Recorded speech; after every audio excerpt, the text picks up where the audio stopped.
Shalom dan salam damai dalam kasih Tuhan kita Yesus Kristus untuk semua jemaat Tuhan yang menyertai kita melalui live streaming, baik di rumah, dimanapun Anda semua berada, baik yang di tempat kerja. Kiranya Roh Kudus Tuhan terus menyertai, mengurapi setiap kita. Saudara-saudara yang Tuhan Yesus kasihi, dalam kehidupan kita ini seringkali kita tidak mengerti jalan-jalan Tuhan dalam hidup kita. Seperti lagu yang kita nyanyikan tadi, bagai di belantara yang kelam. Namun saudara, luar biasanya tanpa seribu tanya, tanpa satu pertanyaan pun kita tetap percaya bahwa jejak Tuhan itu sungguh sempurna. Amin. Mari kita berdoa. Tuhan, ajar kami untuk mengerti jalan-jalan Tuhan dalam kehidupan kami. Ajar kami untuk mengerti semua yang Engkau inginkan dalam kehidupan kami, agar hidup kami memuaskan hati-Mu. Tuhan, kami menyerahkan seluruh keberadaan kami, jemaat Tuhan yang bersama dengan kami melalui ibadah pada pagi hari ini, dimanapun setiap jemaat Tuhan berada, baik di rumah, baik di tempat kerja mereka, dimanapun ya Tuhan. Engkau menyertai setiap mereka, Engkau mengurapi mereka ya Tuhan. Melalui firman Tuhan yang akan kami dengarkan pada pagi hari ini ya Tuhan, setiap jemaat Tuhan akan diberkati dan nama Tuhan akan terus dimuliakan. Berkati juga hamba-Mu ya Tuhan, apapun yang sudah hamba-Mu persiapkan, mari Tuhan Engkau menyertai, Engkau melindungi, Engkau membungkusi hamba-Mu dengan kuasa darah-Mu. Biarlah setiap kata-kata yang keluar dari mulut hamba-Mu adalah dari isi hati Tuhan sendiri. Tuhan, terima kasih, ini doa kami. Hanya di dalam nama Tuhan Yesus kami sudah berdoa. Amin.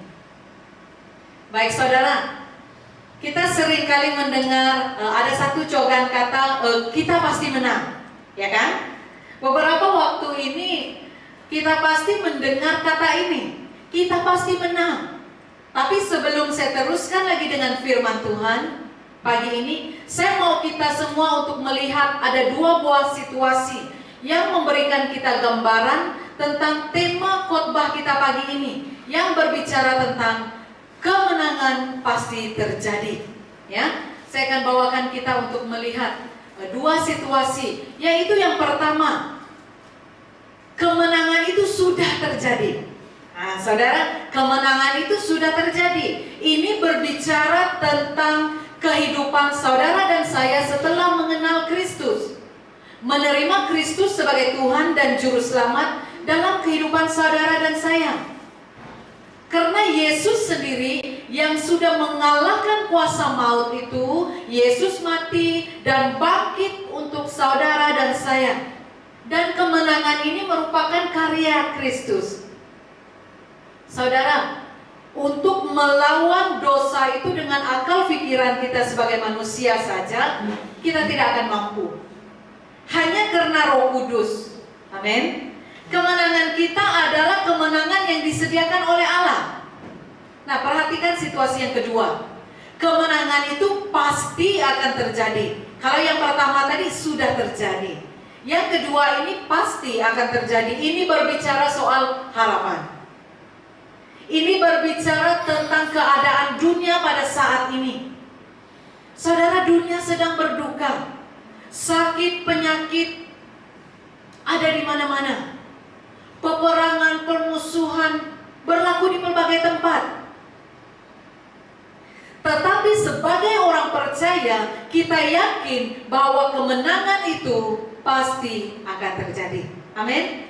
Kita pasti mampu untuk melandaikan lengkung COVID-19 ini. Kita pasti mampu untuk menghadapi, menang dalam perjuangan kita menghadapi pandemi ini. Kita pasti menang menghadapi kehidupan ini dan berbagai macamlah yang sedang kita lalui pada saat ini, saudara. Dan berarti saudara, hal ini menjelaskan kepada kita bahwa cepat atau lambat kita pasti akan menikmati kemenangan itu. Amin. Cepat atau lambat Tuhan pasti akan bekerja. Cepat atau lambat Tuhan pasti akan berkarya dalam kehidupan saudara dan saya menurut waktunya Tuhan sendiri. Hanya tinggal kita Tinggal saya untuk melakukan bahagian kita, bahagian saya sendiri. Nah, mari kita lihat teks yang akan kita bahaskan pada pagi ini. Dari 1 Korintus pasal 15 ayat 54 hingga 58. Saya akan bacakan untuk kita. Dan sesudah yang dapat binasa ini mengenakan yang tidak dapat binasa, dan yang dapat mati ini mengenakan yang tidak dapat mati, maka genaplah firman Tuhan yang tertulis, maut telah ditelan dalam kemenangan. Hai maut, di manakah kemenanganmu? Hai maut, di manakah sengatmu? Sengat maut ialah dosa, dan kuasa dosa ialah hukum Taurat. Tetapi syukur kepada Allah yang telah memberikan kepada kita kemenangan oleh Yesus Kristus, Tuhan kita. Karena itu saudara-saudaraku yang kekasih, berdirilah teguh dan jangan goyah, dan giatlah selalu dalam pekerjaan Tuhan, sebab kamu tahu bahwa dalam persekutuan dengan Tuhan jerih payahmu tidak sia-sia. Saudara-saudara yang Tuhan Yesus kasihi, kalau kita perhatikan bahagian teks pembacaan kita ini, perikop ini sebenarnya berbicara tentang kebangkitan tubuh. Dan teks ini sering sekali kita dengar dikotbahkan semasa kebaktian penghiburan. Betul? Di mana seorang hamba Tuhan itu pasti akan menekankan bahwa ada kebangkitan tubuh, ada kemenangan yang terjadi untuk semua umat yang percaya kepada Tuhan. Saudara, dalam dunia ini tidak ada orang yang suka dengan kekalahan. Kita bahkan tidak suka mendengarkan perkataan ini, khususnya jika perkataan ini ditujukan kepada kita. Walaupun kita sedang mengalami kekalahan itu, saudara, kita akan berusaha untuk menghibur diri kita dengan berkata, oh, mungkin ada maksud Tuhan di sebalik apa yang saya alami sekarang. Penghiburan itu akan mendorong kita untuk tetap bertahan. Tetapi tetap tidak dapat kita sangkal bahwa kekalahan itu sangat melelahkan. Kekalahan itu mematahkan semangat kita. Kekalahan itu akan mematahkan kepercayaan diri kita. Saudara, secara duniawi, setiap pribadi pasti sangat menginginkan suatu kemenangan dalam kehidupannya, yaitu sebuah kemenangan yang diharapkan memberikan sukacita dan kebahagiaan dalam hidupnya. Sehingga ada ramai orang berusaha mendapatkan kemenangan itu dengan berbagai cara. Apa saja cara, asalkan kemenangan itu ada dalam genggaman tangannya. Betul? Namun ingat saudara, kemenangan yang diberikan oleh dunia ini hanya sementara. Kemenangan yang diberikan oleh dunia ini hanya fana, hanya sementara saja, tidak lama, tidak kekal. Kemenangan duniawi itu tidak akan abadi. Kemenangan yang berasal dari dunia pasti akan binasa seiring dengan berjalannya waktu. Tetapi apa yang firman Tuhan katakan kepada kita? Maut telah ditelan dalam kemenangan. Hai maut, di manakah kemenanganmu? Hai maut, di manakah sengatmu? Sengat maut ialah dosa, dan kuasa dosa ialah hukum Taurat. Tetapi syukur kepada Allah yang memberikan kepada kita kemenangan oleh Yesus Kristus, Tuhan kita. Karena itu, saudara-saudaraku yang kekasih, berdirilah teguh, jangan goyah, dan giatlah selalu dalam pekerjaan Tuhan. Sebab kamu tahu bahwa dalam persekutuan dengan Tuhan jerih payahmu tidak sia-sia. Soalan saya, bagaimana sebuah kemenangan itu dapat saudara dan saya nikmati? Bagaimana sebuah kemenangan itu dapat saudara dan saya miliki? Atau apa yang kita harus lakukan agar kemenangan itu mampu kita raih? Memang janji Tuhan bahwa kemenangan itu pasti akan terjadi. Bila? Bagaimana? Tidak ada satu orang pun yang tahu. Tetapi saudara dan saya harus ingat bahwa untuk menikmati segala sesuatu itu tidak mudah. Untuk meraih kemenangan dalam hidup kita yang sangat besar dalam hidup kita itu tidak mudah. Harus ada pengorbanan. Amin. Jadi bagaimana caranya? Apa yang harus saudara dan saya, kita semua lakukan untuk meraih kemenangan itu dalam hidup kita? Mari hari ini kita akan bahas bersama pesan Rasul Paulus dalam ayat yang ke-58. Kata Rasul Paulus, karena itu saudara-saudaraku yang kekasih, berdirilah teguh, jangan goyang, dan giatlah selalu dalam pekerjaan Tuhan. Sebab kamu tahu bahwa persekutuan dengan Tuhan, jerih payahmu tidak sia-sia. Nah, itu janji Tuhan. Berarti saudara, agar kemenangan itu terjadi dalam kehidupan saudara dan saya, yang pertama kita harus berdiri teguh di dalam Tuhan. Filipi pasal 4 ayat 1 berkata, karena itu saudara-saudaraku yang kukasihi dan yang kurindukan, sukacitaku dan mahkotaku, berdirilah juga dengan teguh dalam Tuhan, hai saudara-saudaraku yang kekasih. Kalau kita perhatikan saudara, kebanyakan tulisan Rasul Paulus ini pasti dia akan menyebutkan perkataan ini, berdiri teguh. Berarti Rasul Paulus memang benar-benar menekankan perkataan ini. Jadi kenapa muncul perkataan ini saudara? Ungkapan Rasul Paulus ini berdiri teguh di dalam Tuhan. Saudara, kenapa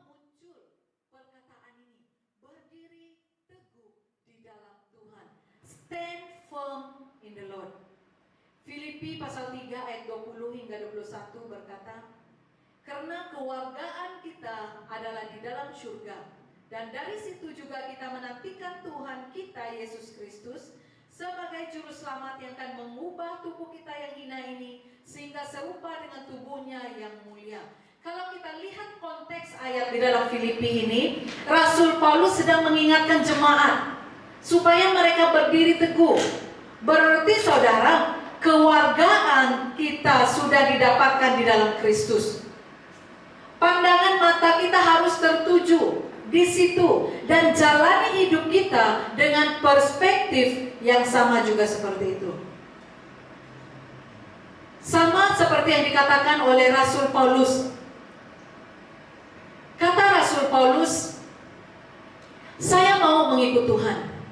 Saya mau merasakan persekutuan di dalam penderitaan bersama Yesus Kristus, supaya nanti saya dapat menikmati kebangkitan bersama-sama dengan Kristus. Semua yang saya miliki sekarang di dunia ini tidak ada artinya pada saat saya membandingkannya dengan kekayaan yang saya miliki di dalam Kristus. Saudara-saudara yang Tuhan Yesus kasihi, ini menjadi prinsip yang harus kita pegang erat. Kalau kita perhatikan dalam konteks jemaat di Filipi, khususnya dalam konteks pelayanan pada waktu itu, sangat besar kemungkinan bahwa mereka sedang mengalami keadaan yang lemah, yang penuh dengan kebingungan. Karena saat itu mereka membuat perbandingan tentang pelayanan beberapa kumpulan orang yang menjual Injil dalam nama Kristus. Mereka berpikir seperti ini, jemaat di Filipi. Mengapa mereka ini, kumpulan ini menjual Injil dalam nama Kristus, tetapi hidup mereka masih sukses, hidup mereka masih berhasil. Dan mereka membandingkan hal itu dengan kehidupan para hamba Tuhan yang begitu setia melayani Tuhan, sama seperti Rasul Paulus, tetapi justru hidup mereka tidak berhasil. Seperti Rasul Paulus, dia malah dipenjara. Jemaat di Filipi waktu itu mereka bingung melihat keadaan ini. Sehingga ada orang yang berkata saat itu, mengapa orang yang begitu mencintai Tuhan, yang mengutamakan kepentingan Tuhan, tetapi pelayanannya tidak sukses? Sedangkan kelompok-kelompok yang sanggup menjual Injil, justru hidup mereka menjadi sangat baik. Mereka begitu sukses, pengikut mereka begitu banyak, pelayanan mereka begitu berhasil, dan mereka diberkati Tuhan. Nah saudara, atas dasar persoalan inilah Rasul Paulus meneguhkan hati jemaat di Filipi. Bahkan kita pada saat ini, jemaat di Filipi pada saat itu mereka gundah gulana, mereka gelisah. Karena itu Rasul Paulus berusaha meneguhkan mereka. Saudara-saudara yang Tuhan Yesus kasihi, memang tidak sedikit di antara kita yang mungkin setelah mengikut Tuhan, hidupnya malah menjadi lebih susah, ya kan? Bahkan saudara mengalami kesulitan yang lebih berat. Tetapi saudara, Rasul Paulus mengingatkan kepada kita, apa yang menjadi penghiburan dan kekuatan bagi kita, yaitu arahkan pandangan kita ke atas. Karena sukacita dan kemenangan kita ada di sana. Amin. Kalau kita perhatikan kehidupan kita pada saat ini saudara, apa yang membuat hati kita susah? Apa yang membuat kita gelisah? Khawatir dalam kehidupan kita? Apakah itu sakit penyakit? Apakah itu keadaan ekonomi keluarga kita? Apakah itu masalah-masalah yang timbul di dalam keluarga, rumah tangga kita? Saudara, memang akan banyak hal yang membuat kita menjadi susah dalam hidup kita. Apalagi saat-saat pandemik seperti ini. Semuanya berubah sekelip mata. Saudara, pencobaan itu akan datang terus-menerus dalam kehidupan kita hari demi hari. Saudara dan saya bahkan tidak imun dari hal-hal seperti itu. Kita tidak kebal terhadap pencobaan ini. Tetapi kita harus berusaha mencari jalan, berusaha mencari cara agar kita dapat menguatkan sistem daya tahan tubuh kita, menguatkan sistem imun kita secara rohani. Amin. Bagaimana caranya?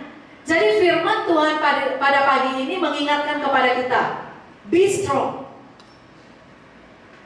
Kita tidak punya kekuatan pada diri kita sendiri.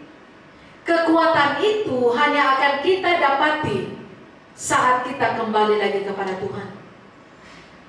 Kita semua tahu bahwa Tuhan tidak pernah memberikan segala sesuatu dengan maksud atau dengan tujuan untuk mencelakakan kita, untuk menjatuhkan kita. Nah, hal ini sudah saya bahaskan dalam khotbah saya minggu yang lalu. Jadi saudara, kita harus berjalan dengan Dia. Walau apapun kesulitan dan tantangan yang kita alami, memang tidak mudah. Karena itu tidak akan pernah menjadi tujuan akhir Tuhan dalam hidup kita. Tidak akan menjadi hukuman dari Tuhan buat kita. Itulah sebabnya firman Tuhan katakan, berdirilah teguh di dalam Tuhan dan berjalan terus maju. Amin. Yang kedua, bagaimana kemenangan itu terjadi dalam kehidupan kita? Pesan Rasul Paulus dalam ayat 58 tadi, yang kedua, tidak mudah tergoyahkan. Jangan mudah goyah. Ibrani 12 ayat 12 berkata, sebab itu kuatkanlah tangan yang lemah dan lutut yang goyah, dan luruskanlah jalan bagi kakimu, sehingga yang pincang jangan terpelecok, tetapi menjadi sembuh. Maksudnya saudara, mungkin saudara akan diterpa masalah, saudara akan diterpa tantangan dalam kehidupan kita. Ada yang dalam keadaan sakit, ada yang sangat lemah. Tetapi penulis kitab Ibrani berkata, jangan anggap penderitaan itu sebagai hukuman Tuhan, tetapi lihatlah itu sebagai cara Tuhan bekerja dalam kehidupan saudara dan saya. Tapi tidak mudah kan? Kita harus ingat bahwa setiap pekerjaan Tuhan dalam hidup kita itu bukan menjadi sesuatu yang menyusahkan kita, atau itu bukan sesuatu yang ingin menjadikan kita seorang yang gagal. Tetapi justru Tuhan membiarkan kita melalui semua kesulitan ini supaya kita menjadi semakin kuat di dalam Tuhan. Saudara, mungkin sewaktu berada di dalam proses Tuhan itu kita akan merasa goyah. Karena begitu kerasnya didikan Tuhan kepada kita.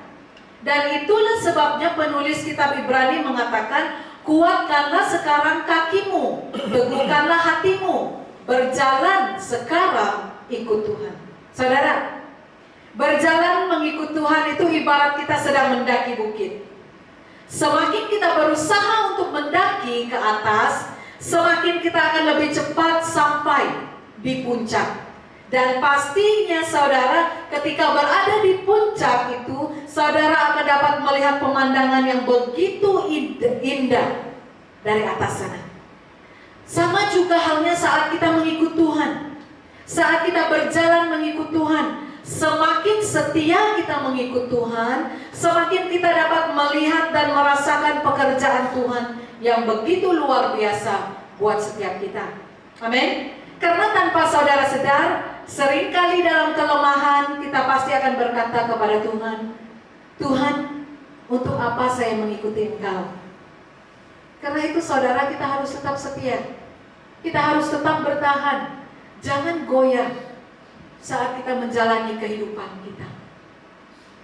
Mari saya bawa kita semua untuk melihat sebuah cerita yang ada di dalam Matius pasal 14 ayat 22 hingga 23. Yaitu ini merupakan kisah ketika Yesus berjalan di atas air. Pada waktu itu taufan menerpa perahu murid-murid Yesus yang ada di tengah-tengah danau. Mereka saat itu sangat berputus asa karena angin terlalu kencang menerpa mereka, menerpa perahu mereka. Dan ingat, Alkitab ada mencatat, lalu Yesus berjalan melewati mereka. Jesus passed by. Saudara, perkataan ini yang menjadi kata kuncinya. Lalu Yesus berjalan melewati mereka. Bukan berarti Tuhan berlalu dari mereka dan tidak memperdulikan mereka. Tetapi perkataan itu berarti, now you see the presence of God. Amin. Kata pass by ini mengingatkan kepada kita bahwa seringkali kita sebagai manusia ini selalu tidak menyadari kewujudan atau kehadiran Yesus di depan kita. Sangat menyedihkan, kita hanya melihat badai. Apa yang kita lihat hanya angin taufan. Apa yang kita lihat hanya ribut. Bahkan yang menutupi pandangan kita hanya kabut yang tebal dan gelap. Sama seperti murid-murid Yesus yang tidak dapat melihat dengan jelas bahwa Tuhan Yesus hadir di dekat mereka.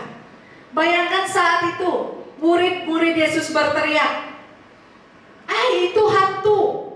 Tetapi Yesus katakan, aku ini, jangan takut. Kemudian Petrus berkata lagi, jika itu Engkau Tuhan, suruhlah aku datang kepadamu berjalan di atas air. Tuhan Yesus menjawab apa? Datanglah. Ya kan? Alkitab mencatat, kemudian Petrus berjalan di atas air. Tetapi pada waktu Petrus melihat gelombang itu datang, takutlah dia dan seketika itu saja Petrus tenggelam. Yesus menarik tangan Petrus dan dia mengangkat Petrus dan berkata, kenapa engkau bimbang? Saudara, pada saat di dalam perahu dan pada waktu Petrus keluar dari perahu juga, dan kemudian Petrus berjalan di atas air, situasinya tetap sama.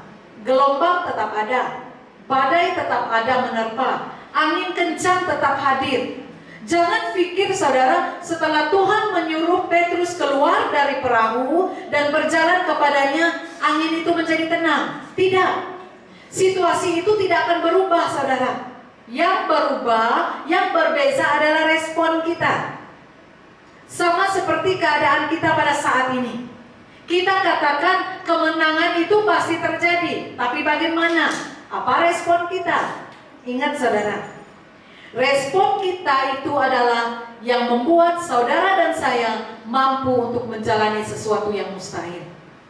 Dan memang sepanjang hidup kita ini, kita akan terus diterpa oleh perasaan takut yang membuat kita goyah, yang membuat kita gelisah. Tetapi firman Tuhan sentiasa mengingatkan kita akan penyertaan Tuhan bagi saudara dan saya dalam melalui berbagai tantangan dalam hidup kita. Stand firm in God.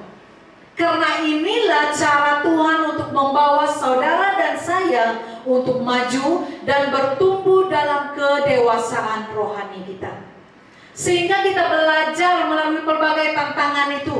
Kita belajar melalui pelbagai kesulitan itu dengan tabah, dengan sabar, menantikan waktu Tuhan. Karena panggilan Tuhan dalam hidup kita. Amin.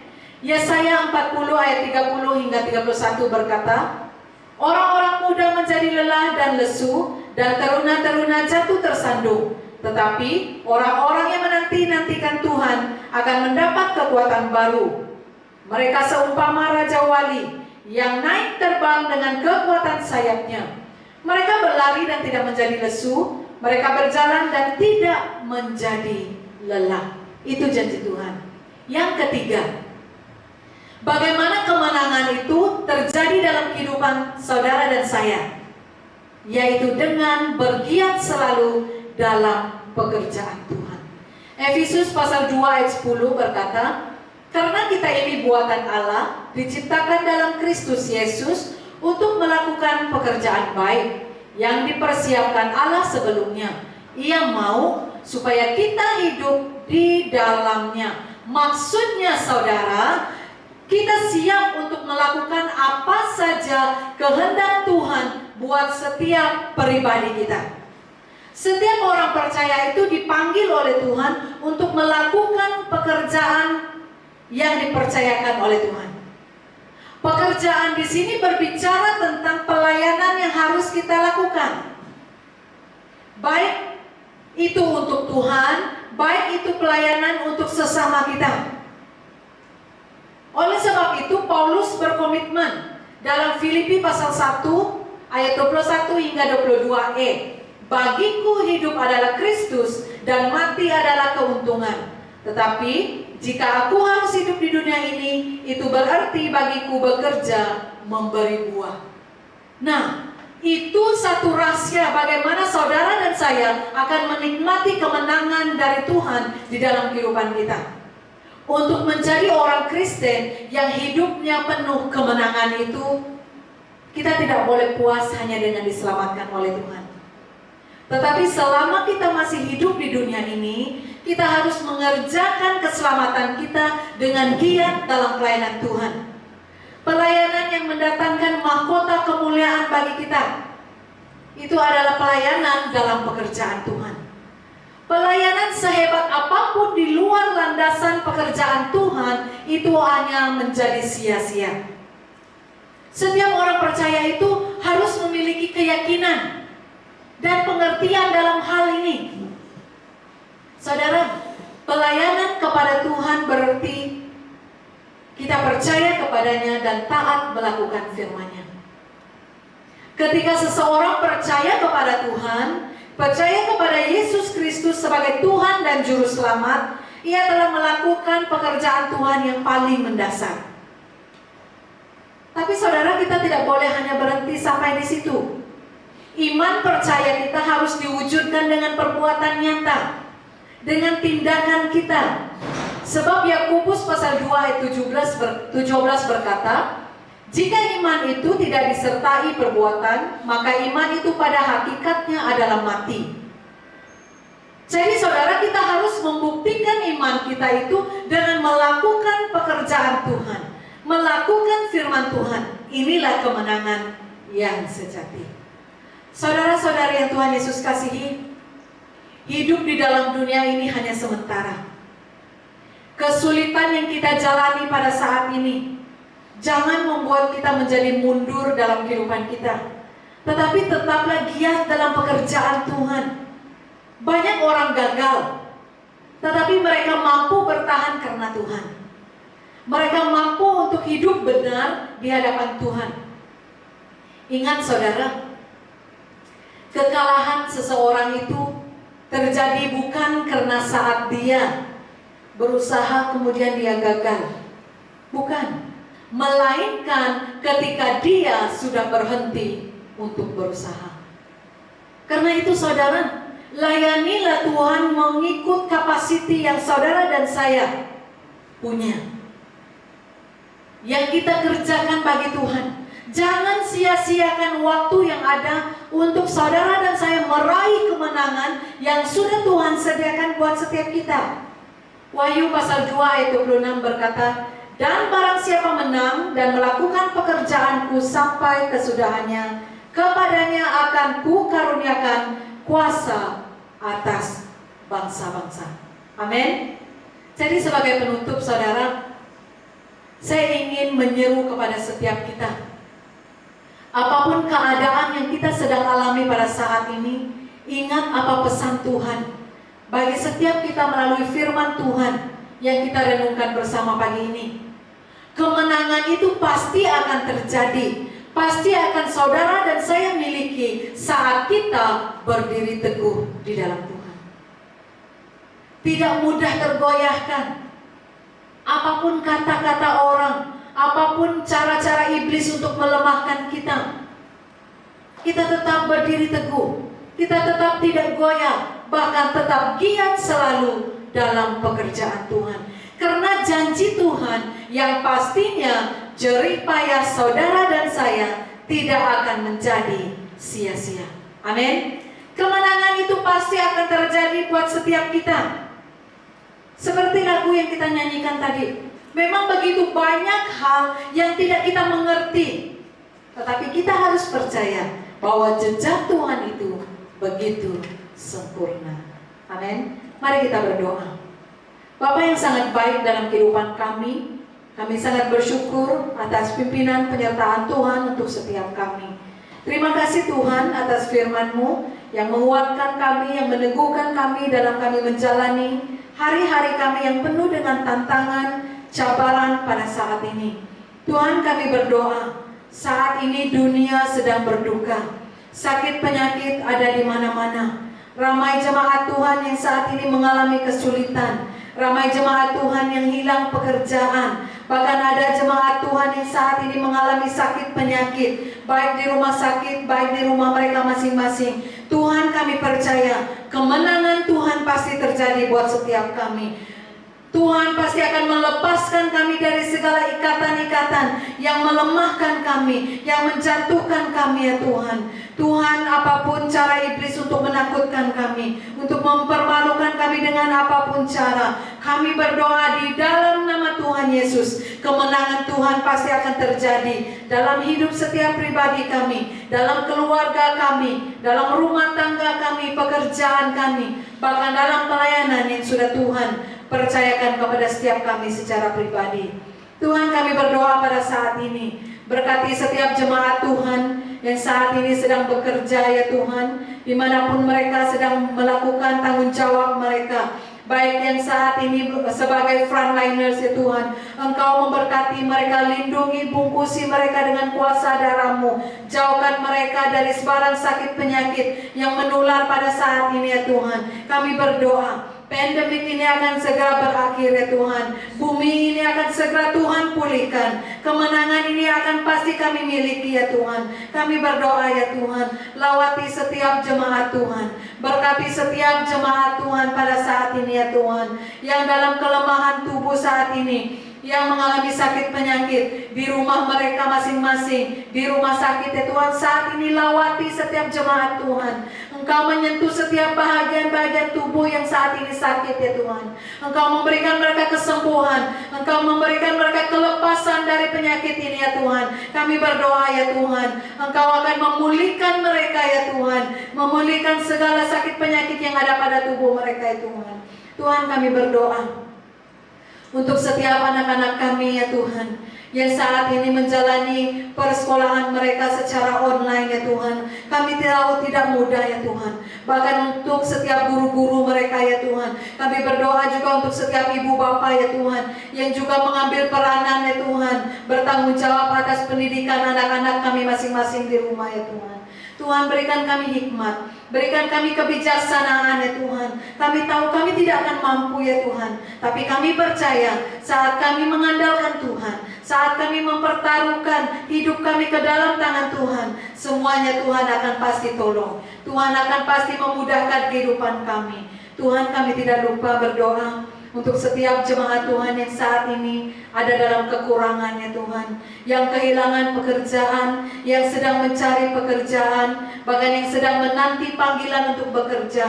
Tuhan, saat ini Engkau memberkati setiap jemaat Tuhan. Engkau memberkati ekonomi mereka ya Tuhan. Engkau memberkati keluarga mereka ya Tuhan. Kami percaya ya Tuhan. Kami tidak akan merasa kekurangan di dalam Engkau ya Tuhan. Kami akan sentiasa merasakan berkat Tuhan yang akan terus mengalir tanpa henti di dalam kehidupan setiap kami. Tuhan, terima kasih ya Tuhan atas kebaikan-Mu di dalam kehidupan kami. Dan kami percaya Tuhan mesti akan memenangkan kami. Tuhan akan melepaskan kami dari segala apapun yang kami lalui pada saat ini. Memulihkan kehidupan kami, memulihkan keadaan dunia ini, memulihkan gereja kami ya Tuhan. Kami berdoa, biar kemenangan Tuhan terjadi di tempat kami ya Tuhan. Haleluya Tuhan, haleluya Yesus. Terima kasih atas kesempatan yang sudah Tuhan berikan buat setiap kami. Terima kasih atas persekutuan yang begitu indah yang kami nikmati bersama dengan Engkau. Terima kasih Tuhan, berkati setiap kami. Hari-hari yang akan kami hadapi ke depan ini kami serahkan ke dalam tangan Tuhan. Mari Tuhan Engkau campur tangan dalam kehidupan kami. Biar segala sesuatu yang kami kerjakan di dunia ini akan berhasil. Dan nama Tuhan akan terus dimuliakan dan ditinggikan. Terima kasih Tuhan, ini doa kami. Hanya di dalam nama Tuhan Yesus kami sudah berdoa dan mengucap syukur. Amin. Ya, demikian ibadah kita pada pagi hari ini. Tuhan Yesus memberkati.